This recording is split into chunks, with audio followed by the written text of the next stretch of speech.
안녕하십니까. 이제 13강 대제사장의 족보 마지막 네 번째를 오늘 공부를 하도록 하겠습니다.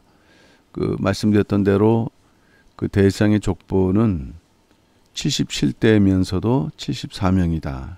그러니까 재임한 사람들이 있다는 것이죠. 그래서 처음에는 성경의 역사에 나타난 성전별, 그 다음에 그 이후에 시대별, 그리고 이제 오늘 마지막 세 번째가 임명자별. 특별히 임명자별은 그 헤롯 대왕 이후에 그 헤롯 왕가가 임명한 그런 대장들과 더불어서 그 중간에 수리아 총독이나 유대 총독이 임명한 그런 경우가 있습니다. 그렇기 때문에 우리는 요 그 임명자별 구분을 할 때 그 아홉 번의 그러한 그 내용으로 이제 구분해서 이제 살펴보게 되는데, 이 부분이 중요한 것은 이제 신약 시대로 넘어가게 되면서 신약 시대의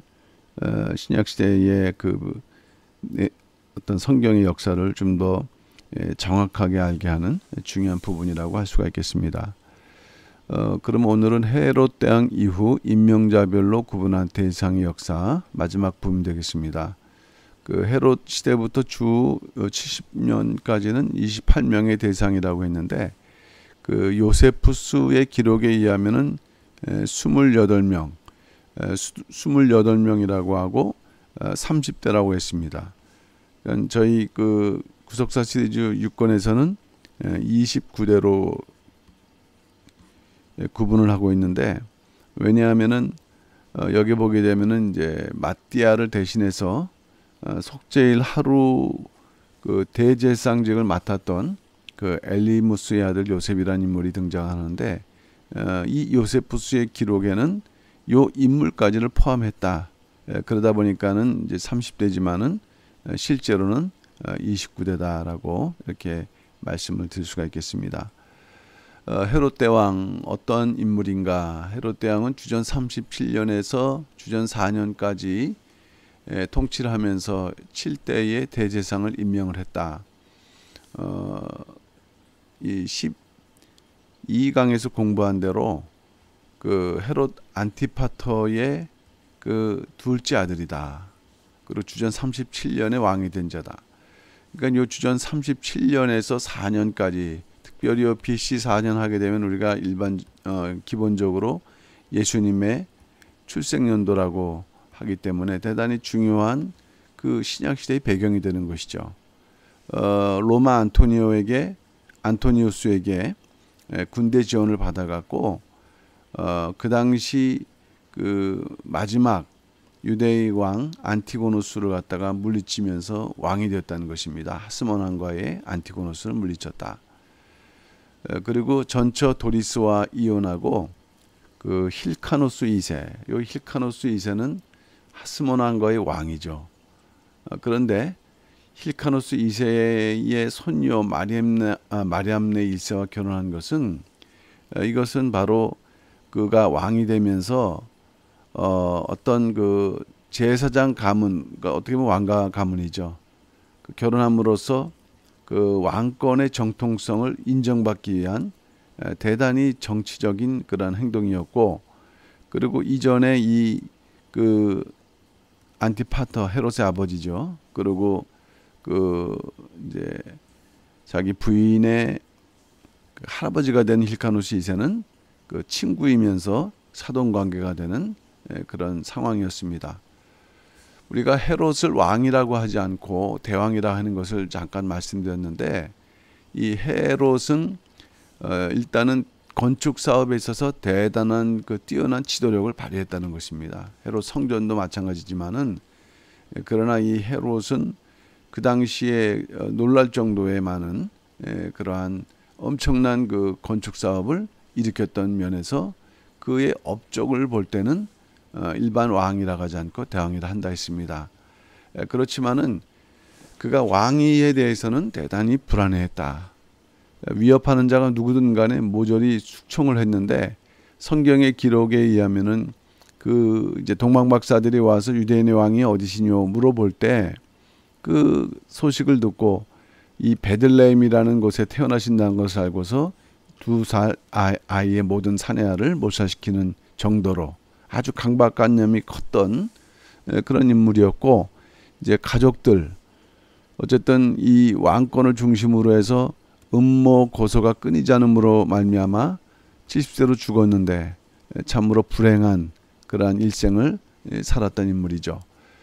역사적으로 보게 되면은 유대 민족은 이 헤롯의 그 왕위에 오른 이후부터 주 70년, 요 70년까지, 이 70년이 그 예루살렘이 로마에서 멸망할 때까지니까는 100년이 되는데, 헤롯 왕가, 그러니까 결국에는 손자를 넘어서 증손자까지에 이르는 기간 동안에 그 유대를 통치했다는 말씀입니다. 그리고 대상들을 임명했다는 것이에요. 그러면은 헤롯은 34년간의 왕에 있으면서 7명의 대상을 임명을 했는데, 이것은 성경 명령을 거역할 뿐만 아니라 그렇기 때문에 극도로 타락한 그런 상황이 될 수밖에 없다는 것입니다. 49번째 아나넬, 헤롯이 처음으로 그 임명한 대상인데 대상 2년을 맡았습니다. 그 당시에도 하스몬 가문에서 대제사장 직분을 맡을 자격자가 있었지만은 정치적으로는 늘 생각했던 그런 헤롯은 이 하스몬 가문의 의미가 대상뿐만 아니라 왕이라는 그러한 그 권한이 있음을 알기 때문에 혹여라도 문제가 될 것을 염려해서 이제 그 이 바벨론 출신의 절친, 저는 친한 친구입니다. 아무런 영향력 없고 자기 수하에서 쉽게 움직일 수 있는 아나넬을 임명했다. 이제 그러다가 두 번째로는 아리스토블루스 3세를 임명하게 되는데, 이 아리스토블루스라는 것은 우리가 하스몬 왕가에서 사용했던 이름이거든요. 그리고 하스몬 왕가의 마지막 인물이었다. 그러니까 주전 35년 이 아리스토블루스 3세는 17살의 어린 나이였습니다. 그런데 어떻게 해서 헤롯 대왕이 대상으로 임명을 했는가? 그리고 18세에 죽었다고 했는데 헤롯의 장모, 정치적으로 혼인했지만은 그래도 장모인 알렉산드라, 이 알렉산드라가 어떻게 대제사장을 이 바벨론 출신으로 임명할 수 있는가? 그것은 하스몬 가문에 대한 굴욕적인 처사다라고 이제 의의를 제기해서 불가피하게 그 어린 아리스토블루스 3세를 임명했다는 말씀이죠. 그러나 그러한 그 이뿐만 아니라도 정치적인 면에서 이 아리스토블루스 3세가 갖고 있는 어떤 그 잠재성, 특별히 그 로마의 통치하에 있었는데 로마의 안토니우스라는 인물이 이 아리스토블루스 3세에 대해서 호감을 갖고 있었다. 그런데 이 안토니우스가 로마의 막강한 권세를 가졌던 인물이거든요. 그러다 보니까는 해외로 나가서 뭔가 또 다른 어떤 영향을 갖기 전에 나가지 못하도록 이 성전 직무로 묶어두려는 의도였습니다. 이 아리스토블루스 3세는 하스몬 왕가다 보니까는 왕족이죠. 그래서 실제로 대제사장 복장을 입고 제사를 드리러 올라갈 때 용모가 화려함으로 인해서 백성들의 호감이 하늘에 닿았다. 아무래도 백성들은 이두메인이었던 헤롯 대왕이 왕이 된 거에 대해서 뭔가 불만하고 있었던 것이죠. 인정할 수 없었던 부분이 있었던 것입니다. 이제 그러한 사실을 알고 오히려 헤롯은 그를 이제 죽이기로 작정하고 이 아리스토블루스 3세가 연못에 수영해 있었을 때 신하를 시켜서 익사시켰던 나이가 18세였다고 말씀드렸습니다. 그리고 이러한 상황을 겪었던 헤롯은 더 이상 이 하스몬 왕가의 후손들을 대상직으로 임명하지 않았습니다. 그리고 51대에는 다시 첫 번째 임명했던 아나넬을 임명해서 재임명해서 4년간을 맡게 했고 4년 지난 후에 52대 네 번째로서는 예수라는 인물, 이 사람은 애굽 출신, 애굽에 있는 유대인 출신이라는 말씀이 더 정확하죠. 그러니까 제사장이지만 거기에서 있어서 왜 그랬을까요? 역시 이 애굽에 있는 유대인들의 어떤 정치적인 지지를 얻으려는 목적으로 예수를 임명을 했고요. 또 이러한 결정은 그 당시에 그래도 내려왔던 대상이 그 혈통적으로 그 세습되고 혈통 아론의 혈통이라는 그러한 개념이 있었고, 또 이게 평생직으로 감당해야 되는 어떤 인식들이 깨지는, 왜냐하면은 이러한 정치적인 이유로 임명했기 때문에 힘과 그 지위가 형편없었던 것이거든요. 예, 이러한 면에서 이러한 출발점이 되었다라는 거. 그리고 이제 53대에서는 다시 시몬이라는 인물을 갖다가 임명하는데, 애굽 알렉산드리아 출신으로 베두스의 아들이죠. 19년이라는 것은 꽤 오랜 기간 동안 그 봉직했다라는 그런 의미인데, 여기는 이유가 있습니다. 시몬의 그 딸 마리암네 2세, 이 사람의 그 미모가 아주 뛰어났던 모양입니다. 그러니까 이 미모에 반해서 이 딸과 결혼하기 위해서 그 장애인이 되는 시몬을 갖다가 위치를 격상시켜 주는 거죠. 대제사장. 그러니까 이 하나님께서 임명하시는 명령하신 이 대제사장을 자기의 그러한 그 도구로서 사용하는 아주 악한 범죄를 저지른 것이에요. 그 가문의 지위를 격상시키고, 그래서 이전에 예수를 파직시켰다. 그리고 이 시몬이 19년 동안 봉직을 하다 보니까는 그 기간 중에 성전 건축을 시작했다. 자, 그러나 주전 5년경, 이제 헤롯은 4년경에 죽게 되는데, 그 이 마리암네 2세가 그 헤롯을 죽이려는 그 살인 음모에 그 어떤 알고도 묵인했다라는 사실이 발각이 되면서 이혼을 당하게 되고, 부친 시몬도 대제사장직에서 파직이 됐다는 것입니다. 그 이후에도 이 애굽 알렉산드리아의 그 보에두스 가문에서도 여러 명이, 총 4명이죠. 이렇게 대제사장으로 임명이 됐다는 내용이 되겠습니다. 54대는 이제 헤롯은 6번째로 마띠아라는 인물인데 1년 봉직했죠. 데오빌루스의 아들. 예루살렘 출신이라는 것은 아무래도 그 출신 성분을 볼 때는 그가 좀 더 그 어떤 백성들이 볼 때도 뭔가 그 좀 인정받을 수 있는 이제 그런 어떤 의미를 우리가 생각을 해볼 수가 있겠는데, 이때가 바로 예수 그리스도가 탄생하실 때의 대상으로 추정되는 인물이라는 거죠.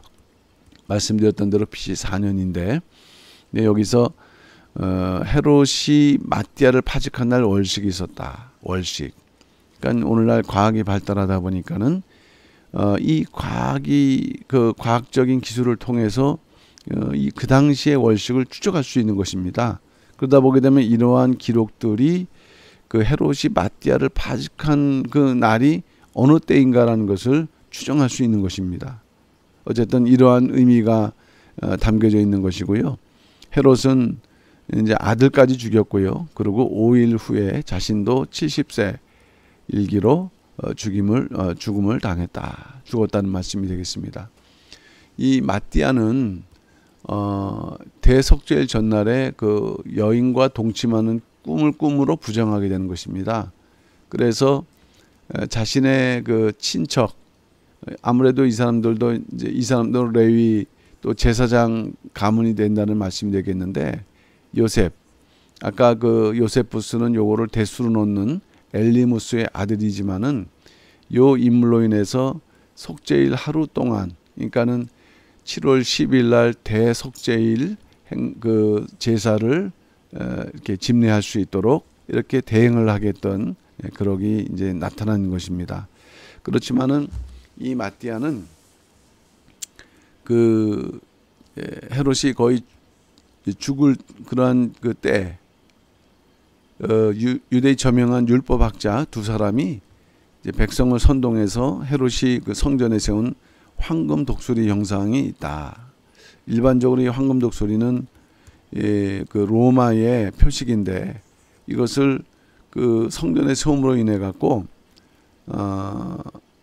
백성들이 공부는 했죠. 그런데 그 병들었을 때 요것을 이제 그 부순 것에 대한 책임이 너희도 있다라고 책임을 물어서 마띠아를 파직했다는 내용이 되겠습니다. 헤롯이 임명한 마지막 55대 요아살인데 역시 애굽 알렉산드리아 출신 보에두스의 아들로 1년을 봉직했다. 헤롯이 마지막으로 임명했다 그랬습니다. 방금 전 마띠아를 해임하고 요아살을 임명한 다음에 6월절 직전에 헤롯은 죽는다. 요아살은 그 헤롯의 아들 아켈라오, 헤롯 아켈라오에서 이제 해임됐지만은 그러나 다시 그 헤롯 아켈라오에 의해서 재임명되는 그런 인물이 되겠는데 이 당시에 헤롯의 세 아들이 그 권력 다툼을 하고 있었다. 아켈라오, 안티파스, 헤롯 안티파스, 헤롯 빌립2세. 그래서 로마 황제는 이 세 아들에게 그 팔레스타인 그 지역을 세수로 나누면서 그 각각 분할 통치를 하게 되면서 이 권력 다툼을 이제 종식시키게 되는데 이 중에서 이 헤롯 아켈라오가 통치하는 지역이 바로 이 대제사장을 임명하는 그러한 지역이 되었고, 그리고 가장 또 어떻게 보면 이제 중심적인 그런 인물이 됐다는 것입니다. 그런 가운데서 이 아켈라오는 이제 로마의 그러한 그 권한을 받았지만은 이 대상 자체가 그 로마가 직접 통치를 지지하는 것이 아닌가라는 의심을 하면서 역시 그를 파직하고 그 요아살의 형제 엘르아살을 대신 임명합니다. 그 다음에 이제 큰 두 번째로는 헤롯 아켈라오, 헤롯의 아들입니다. 헤롯 대왕과 사마리아인 말데이스의 사이에서 태어난 아들로 이 헤롯 아켈라오는 주전 4년에서 주후 6년까지 약 10년 사이에 3대의 대상을 임명한다. 10년간 헤롯이 통치했던 지역의 절반이다니까는 로마 가이사가 세 지역 나눴지만은 결국에는 이 헤롯 아켈라오가 헤롯 대왕을 이제 잇는 것이죠. 이 즉위한 첫 해에 그 군중 3,000명을 사륙한 일, 그 다음에 그 폭도들을 지지한 구실로 대상을 파면한 일, 그 다음에 그 아내와 이혼하고 불의하게 재혼한 일들, 이런 일들로 인해서 유대인들이 로마 황제에게 고소를 하는 일이 있었습니다. 그러므로 인해 갖고 추방당하고, 그러니까 이 당시에 이 로마의 통치 속에서 이 유대인들이 간혹 황제에게 직접 그 고소하는 일이 있고 그것이 받아들여지거나 받아들이지 않는 일들이 있었는데 참 그런 어떤 정치적인 상황을 우리가 이해할 수 있겠고요. 그 이후에 이제 로마에서 총독이 파견돼 갖고, 우리가 로마 총독 생각하면 이제 빌라도가 떠올라지는데 그 당시에 왕이 있고 또 이제 총독이 있는 그런 이중적인 이제 구조에서 이제 통치가 이루어졌는데, 이런 일로 인해 갖고 총독이 유대 지방을 치장이 되었다. 그리고 이제 총독도 유대 총독이 있고 또 이따가 살펴보겠지만은 수리아 총독이라는 게 있어 갖고, 수리아는 오히려 유대보다 더 좀 강한 지역, 더 상위 지역의 어떤 개념이기 때문에 이제 수리아 총독이 때때로는 그 대상을 임명하는 권한을 갖기도 했다는 것입니다. 성경을 보게 되면 이제 헤롯 대왕이 있지만은 그 헤롯 대왕이 그 예수님 태어날 때 죽었죠. 그리고 그 이어서 헤롯 아켈라오가 왕이 되었다는 소식에 대해서 기록을 하고 있고, 이 소식을 듣고 나사렛으로 가서 살았다는 기록이 성경에 있습니다. 헤롯 아켈라오가 임명했던 첫 번째 대상은 엘르아살인데 역시 애굽 알렉산드리아 출신이다. 이 애굽 알렉산드리아가 그 이제 유대 그 나라하고 이제 그 유대인들이 많이 거주하는 지역이고, 그리고 그 헬라화돼 있지만은 또 유대인들이 많으면서도 또 거기에 또 그 중요한 인물들이 있었기 때문에 그 출신들이 이제 대상이 된 것입니다. 유대인들은 이제 로마 황제 가이사 아구스토에게 사절단을 보내서 어떤 청원을 했는가, 율법에 따라 살 수 있도록, 또 헤롯 아켈라의 부정을 고발하고 로마 파견 통치, 총독의 통치를 요청함으로 인해 갖고 이제 이 엘르아살은 1년도 못 되어서 이제 해임이 되었고, 다시 예수가 그 10년 동안 봉직했는데 특별한 그런 기록은 없고요. 그 다음에 임명했던 요아사를 다시 임명하게 되는데 주전 4년에 1년간 대상을 맡는다. 그래서 이제 맡았었다는 말씀이고요. 그리고 주전 6년, 이건 주전이 아니고 주후가 되겠습니다. 그래서 아켈라오가 그 추방된 이후 수리아 총독 구레뇨가 요아살이 권력을 남용했다는 그런 이유로 이제 또 해임을 했고요. 그리고 우리가 그 누가복음에 볼 때도 그 가이사 아구스도 그 이제 호적하라 명령 내린 그런 기록을 보게 되는데, 그 이유가 무엇인가? 왜 로마 황제가 호적을 했고 또 그에 따라서 예수의 부모님들이 이제 그 고향으로 가는, 호적하기 위해서 고향으로 가는 기록이 나타나 있거든요. 그것의 목적은 세금을 부과하려는 목적이었다. 그러니까 오늘날 같지 않기 때문에 이러한 그 호적을 자주 해서 정확한 데이터를 가지고 세금을 부과하려는 목적으로 해갖고 이 호적령은 대단히 유대인들에게 불만스러운 그런 일이었고요. 아까 말씀드렸던 이제 수리아 총독이 등장하는데, 요거는 이제 유대 총독보다 어떻게 보게 되면은 조금 상위 개념이 되는 그 위치에 있는 그러한 총독이 되는 것이고, 이 구레뇨가 이를 시행했다는 것입니다.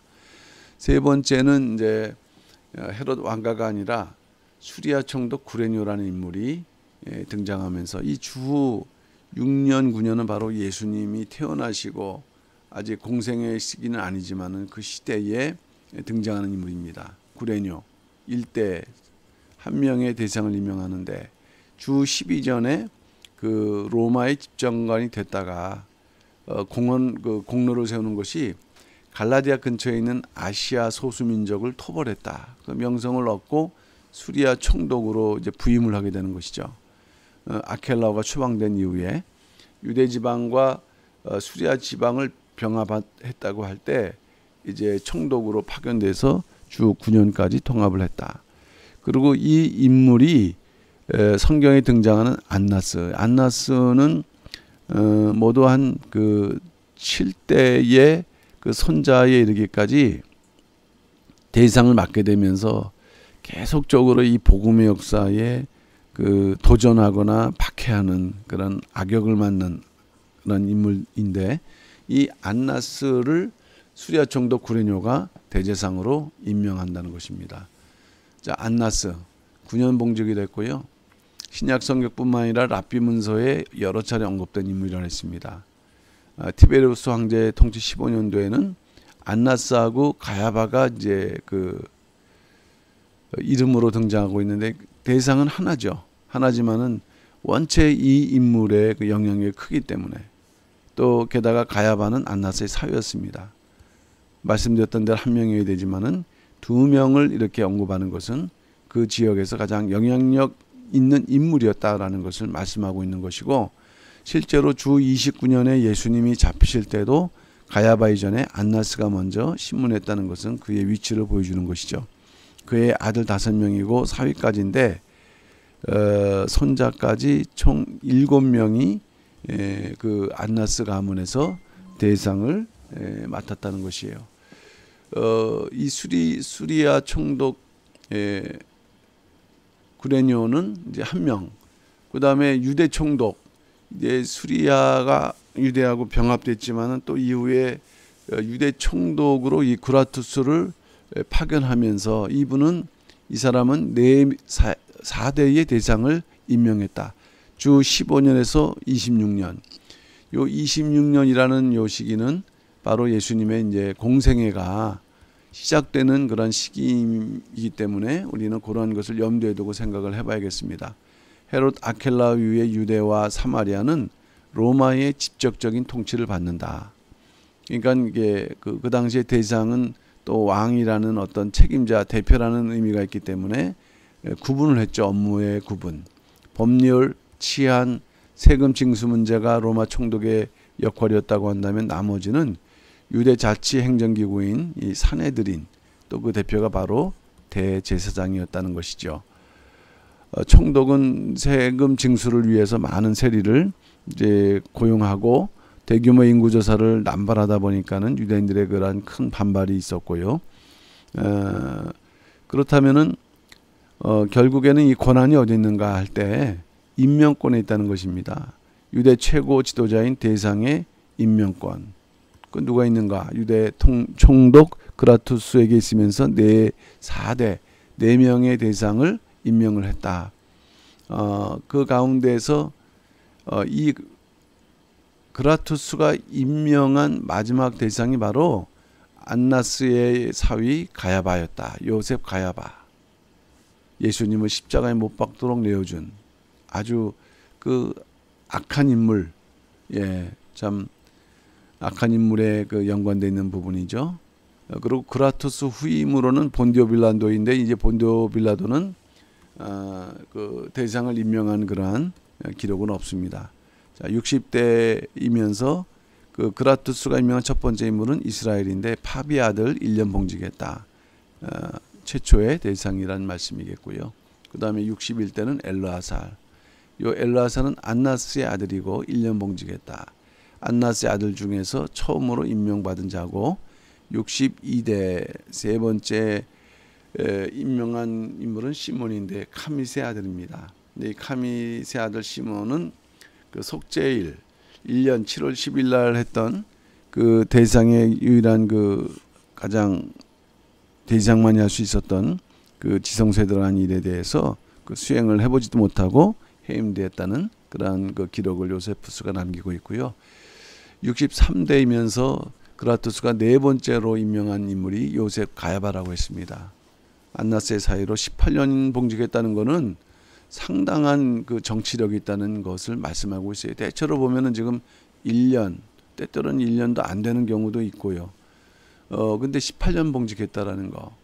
총독 그라투스에서 임명됐을 때 총독 비텔리우스에서 면직되었지만은 그러나 본디오 빌라도가 새 총독으로 온 후에도 뭔가 이 빌라도가 그 임명을 하지 않는 관계로 여전히 파직되지 않고서 주 18년에서 36년.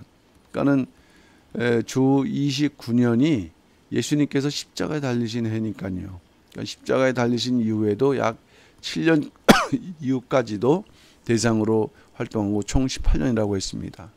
말씀드렸던 대로 최고의 종교 지도자였고 정치가이고 외교가로 타고난 능력을 발휘했던 인물이다.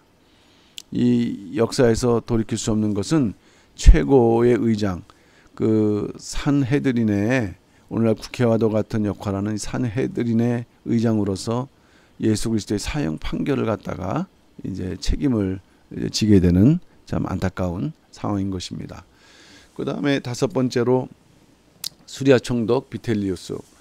말씀드렸던 대로 이제 여기가 유대라면은 요 지역이 이제 수리아 지역인데 요 수리아 지역 자체가 사실은 이 유대에 비해서 로마 입장에서 볼 때는 더 큰 행정구역이 되는 것입니다. 그래서 때때로는 이 수리아 총독이 유대 지역까지를 통치를 했다. 비텔리우스 2대의 대상을 임명했다. 35년 주 35년에 수리아 총독에 임명돼 갖고 주 39년까지 4년간 재임을 했고요. 총독이 임명된 후 빌라도에게는 로마로 돌아갈 것을 명령을 했고 일단 세금 탕감 유대인의 환심을 산 후에 가야바를 파직했다. 그리고 뭔가 가야바를 파직했지만 또 안나스를 염두에 두면서 그 아들 요나단을 대상으로 세우는 어떤 정치적인 방법이었죠. 64대 첫 번째로 임명했던 인물은 요나단입니다. 안나스의 아들, 안나스 가문의 네 번째 대상. 근데 이때는 또 주 36년에 기독교인들에 대한 첫 번째 박해. 이것이 바로 이제 사도행전에 나오는 그런 기록들인데, 그리고 스데반의 순교 사건에 해당되는 그러한 대상이기도 하고, 사도행전 7장에서 등장하는 그러한 대상, 이것이 사신이라고 신문했던 이 인물이 바로 요 안나스의 아들 요나단이었다는 것입니다. 스데반은 그 폭도들에 의해서 돌에 맞아 죽었거든요.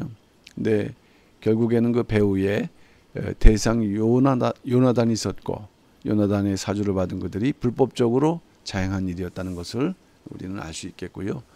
어쨌든 요나단은 그 안나스 가문이었기 때문에 파직된 이후에도 영향력을 계속 유지했고, 그렇지만은 훗날 이 요나단의 그런 지지로 유대 총독이 된 이 폭군 이 벨릭스라는 인물도 성경에 나오지 않습니까? 근데 이제 이 요나단을 또 자기를 지지했지만은 그러나 이 반란의 배후의 조종자로 보면서 이 벨릭스에 의해서 죽임을 당하게 된다. 때강도. 어떻게 보게 되면은 스데반을 폭도로 죽게 한 것에 대한 똑같은 방식으로 죽임을 당하게 된 것입니다. 안타깝죠. 65대 두 번째 데오빌루스 안나스의 아들 4년 동안 봉직했다. 그러면서 다시 헤롯 왕가가 대상을 임명하는 시기로 오는 것은 주 41년에서 44년 3대의 대상 임명. 일단 뭐 이제까지 보더라도 이제 그 대상을 누가 임명하느냐가 사실 그 통치권의 가장 큰 그 권한을 갖고 있다는 것을 입증하는 일이었습니다. 이제 헤롯 아그리파 1세는 헤롯의 아들인데 하스몬 왕가의 미리암네 1세하고 사이에서 낳은 아들이죠.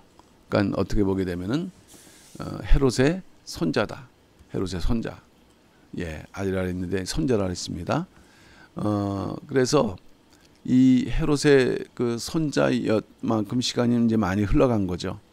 그 칼리굴라 로마 황제의 두터운 친분이 있는 존재다 보니까는 헤롯 빌립이 다스렸던 영토를 이렇게 받게 되면서 그 당시 헤롯 대왕이 통치했던 영토까지 확장되는 그러한 시대를 이루게 된 것입니다. 헤롯 아그리파 1세. 그는 또 성경적으로는 그 세베대 아들 사도 야고보를 이제 처형하는 일을 이제 했고요. 그리고 베드로를 체포하는 등 이렇게 기독교 그 핍박하는 일에 이제 앞섰던 그러한 인물입니다. 그러니까 여기 보게 되면은 이 그 뭔가 이 성경에서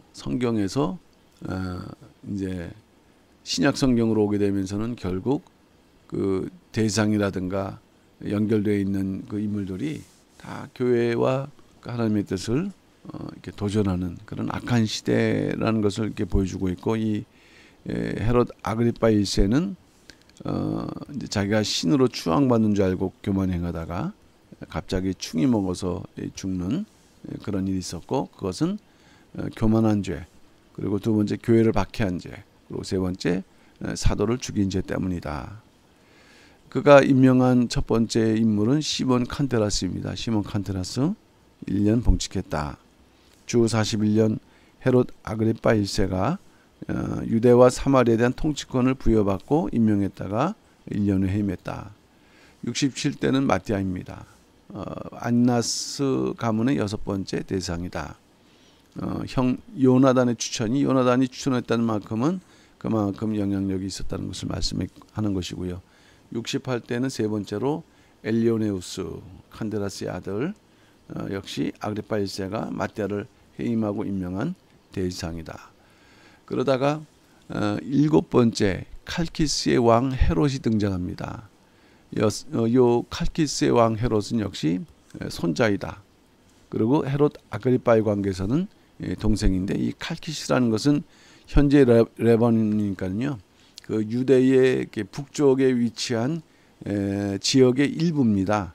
그러니까 본래는 이제 작은 영토였는데 이 작은 영토에 있는 이 왕에게 그 유대에게 직접적으로 관계되어 있는 성전 통치권, 헌금 관리권, 대상 임명권을 갖다가 받아낸 것이에요. 이 칼키스 왕 그 헤롯이 여기 보니까 글라우디오 황제에게 받아냈다 그랬거든요. 그러다 보니까는 이 인물이 두 대에 걸친 대상을 임명을 한다. 이 칼키스 헤롯은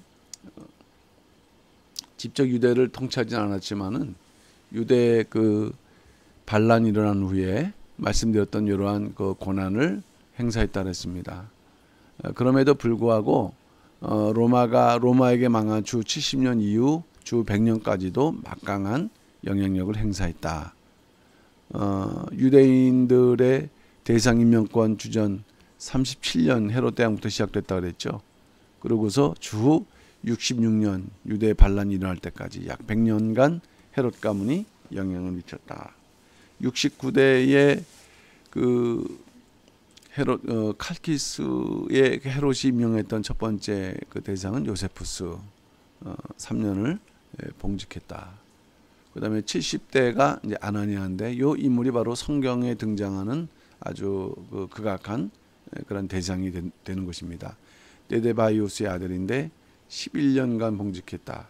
11년이라는 것은 시몬이라는 인물이 19년, 요셉 가야바가 18년, 그러니까 11년이라는 그런 그 기간은 이제 세 번째 해당되는 긴 기간이라는 것은 그만큼 그가 어떤 그 정치력이 있거나 아니면은 대단히 그 재상으로 역량이 있다는 의미인데, 이제 거기에 비해서 이 아나니아는 이전 대상과는 또 다른 기록으로 이게 얼마나 악한 존재인 것을 우리에게 이제 보여주죠. 일반 재상들로부터 10분의 1을 받아 개인 재산을 착복하고 로마 고관들에게는 아낌없이 뇌물을 바치는 매우 잔인하고 포악한 인물이었다. 그러니까 이 재상이 그러니까 그가 부리는 종들까지도 사악해갖고 이제 재상에 돌아가는 그러한 11조 10분의 1의 그러한 그 곡식을 갖다가 나눠줘야 되는데 이것들이 폭력으로 탈취하고 그 무호파 행실을 막을 수가 없었어요. 그러니까는 재상들도 이제 자기가 살기 위해서 이 종들을 따라서 악을 행했는데, 나이 들고 힘이 없던 재상들은 음식을 얻지 못해 갖고 이게 굶어 죽는 일도 있었다고 합니다. 안타까운 일이죠. 이 아나니아는 사도 바울의 사역 기간에 등장하는 악한 대재상이다. 대상의 권력을 이용해서 사도 바울의 증거하는 복음을 갖다가 막았죠. 그래서 이 대상은 경건해야 되고 자비로워야 되는데 전혀 찾아볼 수 없는 이 잔인한 인물, 술수에 능하고 로마에 빌붙어 있었던 그런 인물입니다. 그러다가 이제 주 66년에 유대의 반란으로 인해서 로마와의 전쟁이 시작되는데 이 당시에 숨어 있다가 죽임을 당하는 비참한 최후를 당하게 됩니다. 이제 그 마지막이죠. 헤롯 그 왕가에서 임명하는 이 마지막 헤롯 아그리파 2세는 아까 헤롯 아그리파 1세의 아들이니까는 결국 헤롯의 증손자가 되는 것입니다. 헤롯 아그리파 1세의 아들.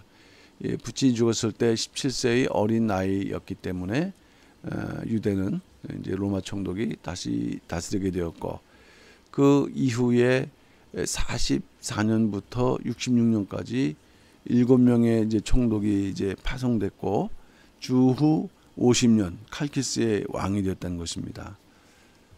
그리고 로마 황제에게 충성을 맹세했고 또 충성했고 영토를 보존받았고 주 70년도 이게 멸망당할 때는 로마의 행정관까지 이게 될 정도로 뭔가 영향력이 있었던 인물이었어요. 주 100년경에 자식이 없어 죽었으면서 이 죽음으로 인해서 헤롯 왕조, 이미 70년에 뭐 유대가 이제 멸망을 했는데 헤롯 왕조도 막을 내리게 되었다는 것입니다. 그가 임명했던 6명의 대상, 71대 이스마엘 2년 봉직했고요.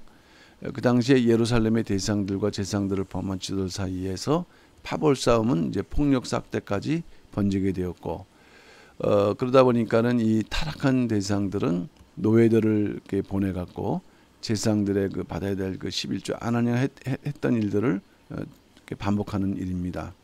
이 이스마엘은 그 사도 바울 역사에 또 등장하는데 주 60년 베스도가 총독으로 부임했을 때 사도 바울을 이 고소를 했습니다. 베스도에게. 그럴 때 이제 베스도가 그 사도 바울의 그 내용을 제목을 살펴보니까는 특별히 제목이 없었어요. 그렇지만은 또 유대인들에게도 환심을 사야 되기 때문에 네가 그 예루살렘의 산헤드린 법정에 서겠느냐 이렇게 물어봤을 때 나는 로마 시민권자다. 그러므로 인해서 가이사 앞에서 심문 받겠다고 하면서 이제 베스토가 승낙함으로 로마로 저기 압송이 되게 되는 것인데, 오히려 이것이 사실은 그 복음의 확산을 위한 그러한 하나님의 계획이었다는 것입니다. 아그리파 2세는 성전보다 높은 곳에 건물을 짓고서 왜 성전에서 일어난 일을 갖다가 이렇게 내려다 보려고.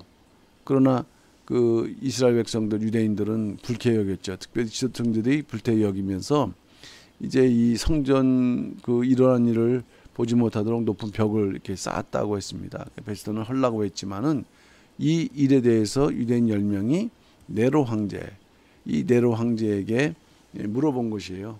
우리는 네로 황제가 그 기독교를 갖다가 박해한 황제로, 아주 그 악한 황제로 알고 있는데, 이때 이제 그 이스마엘 요 대상도 함께 갔어요. 그러나 거기서 인질로 잡히게 되면서 아그리파 2세는 이스마엘을 대신해서 요셉 카비를 72대 두 번째 대제사장으로 임명을 하게 된다. 그리고 이제 73대에서 세 번째로 임명한 대제사장은 안나스 2세입니다. 안나스 2세는 안나스의 아들, 그러면서 안나스 가문의 마지막 7번째 대제사장이다. 3개월 봉직을 하고 이제 맞춰졌는데 기질이 거만하다, 매우 무자비하다. 그리고 범죄자들을 매우 엄격하게 심판하는 사두개파의 일원이다. 총독이 바뀌는 틈을 타서 산헤드린의 공회를 열고 예수 그리스도의 형제와 야고보 또 그 외 몇 명을 재판해서 율법을 어긴 자로 이렇게 정죄함으로 인해 갖고 돌로 쳐 죽였다. 보게 되면은 그의 아버지 안나스는요, 예수님을 신문했어요. 근데 그 아들 이 안나스 2세는 예수님의 동생 야고보를 갖다가 쳐 죽였다. 그러니까 이 안나스 가문이 예수님을 중심으로 한 이 복음 역사에 얼마나 악한 행위를 했던 가문이라는 것을 우리에게 보여주고 있습니다. 이때 이제 유대인 몇이 유대 총독에게 또 아그리파 2세에게 이를 호세함으로 인해 갖고 해임됐고 나중에 열심당원과 이두메인들에게 살해를 당하게 됩니다. 74대 예수 다문수의 아들 1년간 봉직했고 그 당시에 또 두 제사장이 직을 놓고 싸움을 벌인 일이 있었고요. 그 다음에 75대는 예수다. 요 가말리엘의 아들인데 이제 1년 봉직이다. 우리가 그 사도행전 보게 되면 율법에 아주 존경받는 가말리엘이라는 인물이 등장하지만은 요 인물하고 동일 인물이라는 것에 대해서는 우리가 확실할 수가 없는 부분이고요. 또 안네스 2세와 더불어서 이두메인들에게 처참하게 살해를 당한 인물이었습니다. 이제 마지막 76대, 요 마지막이라는 것은 정상적으로 임명된 이제 대제사장, 그나마 어떤 그 뭐 시대별이든 임명자별이든 간에, 왜냐하면 우리가 77대에서는 좀 더 충격적인 상황이 그 유대 역사에 나타나게 되는데, 이러한 임명된 마지막 그 대상은 마띠아 데오빌루스의 아들 2년간 봉직하면서 그 이제 로마의 그 성전이 회파되기 전에 마지막으로 이제 그 대제사장을 하게 되면서요. 요 마띠아가 대제사장으로 있는 동안에 유대와 로마 간의 전쟁이 발발했다. 그러니까 그 66년 그때가 바로 이제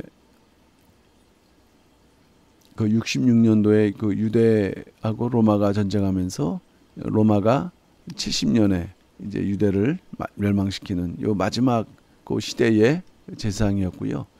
그러면서 이제 마지막 그 임명은 반란자들이 임명하는 열심당원들이 제비뽑기로 선출하는 그런 참 아주 악하면서도 죄악된 그러한 최종적인 결과가 77대의 대상의 그 모습으로 나타나고 있습니다. 주 67년도 마지막 대상, 그러니까 66년도에 반란이 일어나고 70년도에 멸망을 당하니까는 요 67년도라는 것은 전쟁 중이라는 말씀이 되겠죠. 로마의 총독을 받는 동안에 유대 사회는 반란이 자주 일어났다. 아무래도 이 유대인들은 하나님 중심의 그런 신앙으로 있으니까는 거기에 대한 이제 그 반란이 있는 것이죠. 그리고 또 열심당원이라는 인물들 있어서 이제 사람을 보내갖고 자객으로 뭔가 암살하는 일들이 있었고, 그때 마지막 총독 이제 플로루스가 어떤 일을 했냐 하면은 예루살렘 성전에서 몇 개의 보물을 훔쳐간 일이 있었습니다. 그러니까 유대인들이 이것을 신성 모독으로 여기고 반란을 일으켰는데, 그것이 오히려 유대의 멸망을 이제 초래하게 되었다. 그 베스파시안 장군이 등장하는데 이 인물이 나중에 로마 황제가 됩니다. 그래서 그 아들 디도를 그 예루살렘 정복으로 보내게 돼요. 그러니까 디도는 주 70년 6월절이 지켜지던 3월부터 예루살렘을 5개월 동안 포위를 했다.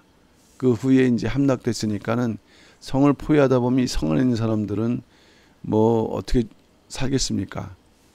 요세푸스의 기록에 하면 100만 명이 넘는 유대인들이 살을 당했고 7만 명이 포로로 잡혀갔다. 그리고 성전은 한 로마 병사의 방화로 완전히 전성화 되었다. 그 헤롯 성전은 말이죠. 이게 거의 그 22년, 80년 넘는 그런 기간 동안에 그 성전 공사가 이루어졌지만은 불과 7년 만에 완전히 전성화 되고, 그리고 소문이 도리에 하나 없이 그 성전이 회파된 것은 요 사이에 금을 심어놓았다는 소문이 들어가면서 로마 그 군인들이 요 금을 확인하기 위해서 다 회파했다는 것입니다. 어쨌든 이제 그 이후에 이 열심당원들은 마지막 대장 파니아스라는 인물을 제비로 이제 뽑게 되는데, 마지막 77대 파니아스 3년 동안 봉직하면서 왜 이들은 제비 뽑았을까? 그 다윗이 24반열 제비 뽑는 것을 갖다가 교묘하게 이용해 갖고 자기들에게도 그러한 권한이 있다라는 것을 갖다가 그 어떤 명분을 삼았던 것이죠. 그러니까 또 임명하면서 대상도 공범이 되게 하고, 그리고 율법의 전통을 깨고 자기 마음대로 이제 대상을 선출하는 그러한 어떤 그 악한 계기였던 것입니다. 그 당시에 이제 이니아킴이라는 대상 출신을 그 제비 뽑기로 뽑으려고 했지만은 아프티아 출신 가운데에서 파니아스라는 인물이 임명이 됐는데, 그 대상의 그 길고 긴 종국의 끝이 얼마나 우습는가 하는 것을 보여준다. 왜냐하면 이 사람은 일단은 그 상식적으로 대상이 무엇인지 알지 못하는 사람이었어요. 그러니까 그때 유대 그 열심당원들을 비롯한 백성들은 이미 뭐 다 신앙을 잃었죠. 이 대상의 옷을 입혀놓고 제사의 과정을 이제 설명하면서, 그러니까 그것이 얼마나 모르는 사람에게 그 광대의 놀이처럼 보였을까요? 그러니까 대상의 존엄이 완전히 무너지고 하나님의 제사가 구경거리, 농담거리로 이벤트가 된 것입니다.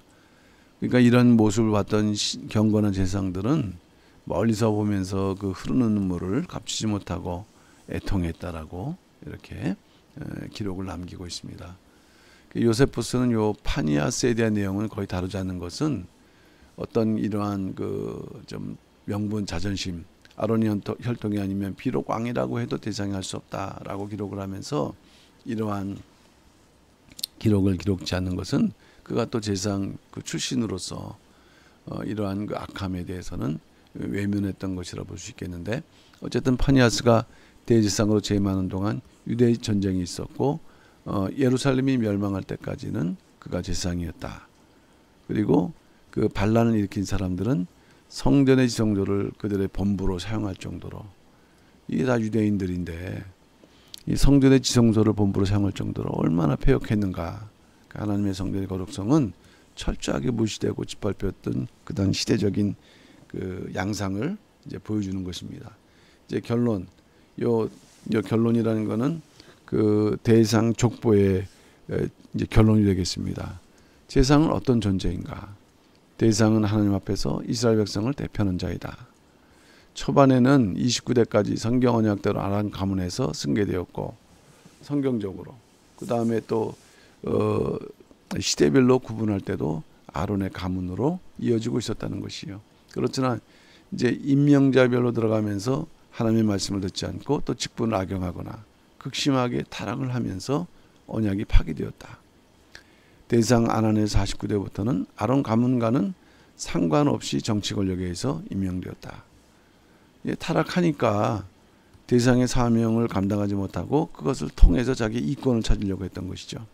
그러니까 결국에는 신약시대에 와서는 참 대제사장 예수 그리스도 오셨지만 오히려 십자가의 죽음으로 그를 예수님을 모는 폐역을 저질렀던 것입니다. 안나스 가문은 7명의 대제사장들이 35년이라는 기간을 이제 맡으면서도 오히려 그 주인이신 예수님 오셨지만은 예수님을 잡아 죽이는데 앞장섰던 악한 일을 했던 것이었고, 예수님께서도 이러한 대제사장들의 역할이 크다는 걸 아셨기 때문에 십자가 고난 당하시기 전에 대제사장들의 고난을 받을 것이다 라는 것을 마태복음 16장 21절에서 직접 말씀하셨다는 것이에요. 그러니까 결국 왜 대제사장이 타락했는가? 타락의 원인은 무엇인가? 언약을 잃어버렸다. 하나님의 언약을 경시했다. 그 결과 시대의 등불로서의 사명 감당할 수가 없는 것이죠. 그만큼 언약, 이 말씀을 지키는 것이 그만큼 중요하다. 참 대제사장 예수님 알아주지 못하고 십자가로 내몬 그런 정말로 역사 속 구속사 그 속에서 가장 큰 죄악을 이 제사장인 대제사장이라는 위치에서 행했다는 아이러니가 나타나고 있는 것이요. 대제사장과 제사장은 나라의 등불, 교회의 등불일 뿐만 아니라 나라의 등불이다. 성전의 등불이 꺼지면 나라의 등불이 꺼진다. 그러니까 그만큼 교회의 역할이 크고 성도와 또 목회자의 역할이 크다는 것입니다. 이제 마지막 장이 되는데 역사적으로 볼 때 신구약 중간시대 위에서의 지배를 받으면서 대제사장은 이스라엘을 지배하는 통치자들에 의해서 임명이 되었습니다. 그리고 말씀드렸던 데서 아나니엘 이후에는 사독계열 이게 끊어지고 전혀 하나님의 언약과 상관없는 자들이 대제사장들을 개성했다. 그러니까 하나님께서는 이 레위계통의 제사장들을 세우시면서 영원한 규례라는 것을 말씀하는 것은 이것은 변함없이 지켜야 될, 하나님께서 거두실 때까지는 변함없이 지켜야 될 규례라는 말씀이에요. 이 규례를 얻게 되면 그 결과가 있는 거죠. 사망. 근데 이 거짓된 대제사장들이 임명되기 시작하면서는 이스라엘은 영적인 암흑천지로 변하게 했던 것처럼 성도는 왕같은 제사장이라고 말씀했어요. 왕같은 제사장. 그러면 이 성도가 왕같은 제사장으로서 어떤 역할을 감당해야 되는가? 언약의 등불. 이 언약의 등불이라는 것은 바로 하나님의 말씀의 등불입니다. 이 등불이 어둡지 않고 하나님의 뜻이 밝혀질 때, 그것을 넓게 또 쳐들 때, 또 저 높은 곳 하나님의 뜻을 향해서 나아갈 때 개인뿐만 아니라 가정과 교회와 더 나아가 이 나라가 밝아진다는 것을 깨달음으로 이 77대 대제사장의 족보는 우리에게 결론적으로 참 암울함을 보여주고 있지만 반대로 반드시 이러한 신령한 대제사장을 사명을 우리가 온전히 감당함으로 비로소 진정한 소망이 비춰줄 수 있다는 것을 우리가 생각하고 살펴보면서 그 제사장의 사명을 다시 한번 깊이 생각하고 각자의 사명을 정말 최선을 다할 수 있는 우리 모든 분들이 되실 줄로 믿습니다. 예, 감사합니다.